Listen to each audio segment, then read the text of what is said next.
first take me back to last year. You went from undrafted free agent, got cut by the Titans, picked up by the Bucks, and you're going to have this solid season, LeGarrette.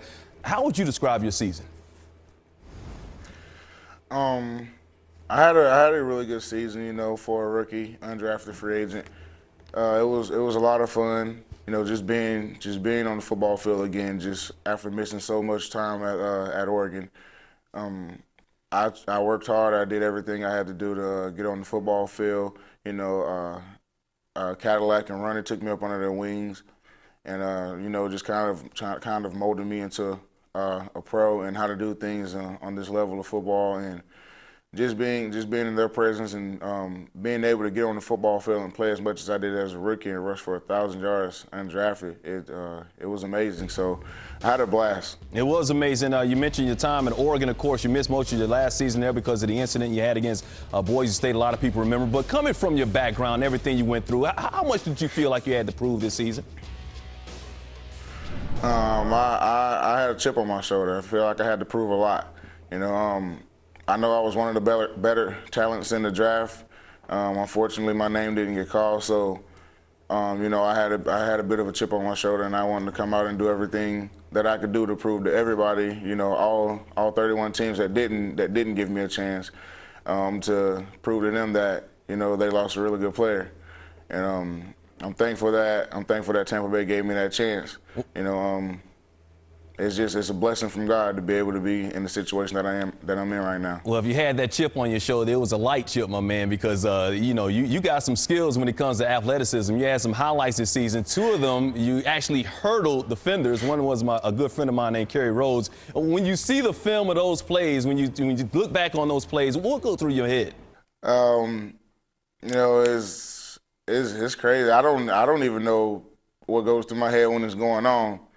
You know, it's just instinct. You know, the first thing that comes to my mind, you know, when it's me and the defender, and you know, in between us is just a whole bunch of open field behind him. So, you know, my first instinct is to get past him by any means necessary, and then, you know, and whenever I get in this open field, do everything else I can do to get some extra yards.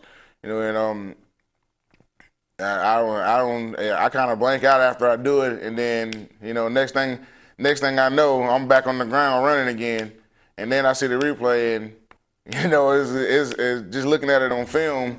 You know, after the game is over, it's just funny, and they just ask me how I do it, and I say it's just instinct. LeGarrette, you're a big boy though, man. I mean, so would you rather jump over somebody like that and make that highlight, or run through somebody? You know, I love making highlights. I love trying to get on ESPN Top 10 Plays of the Week. Love that, but I would much rather keep my feet on the ground, because I don't want to take the chance of somebody actually standing up when I'm jumping in the air. It wouldn't be good. All right, of course, let's get to some serious stuff. Of course, the CBA is set to expire here in a couple of hours at midnight on Thursday night. Guys like Tom Brady, Peyton Manning, of course, they're making money. They got their financial future set. But how does the possibility of a lockout affect someone in your situation? You know, it'll affect guys like me, you know, like really, like it'll affect us a lot. Just the simple fact that we're free agents. But you know, my agent, you know, Zeke Sandu is definitely looking out for me, and my mom and my sister, you know, everybody's just looking out for me and doing everything they can do to, you know, to make me save most of my money. So, you know, I'm definitely not going to be one of the guys going around asking for loans and, you know, trying to get money from my other teammates and things like that.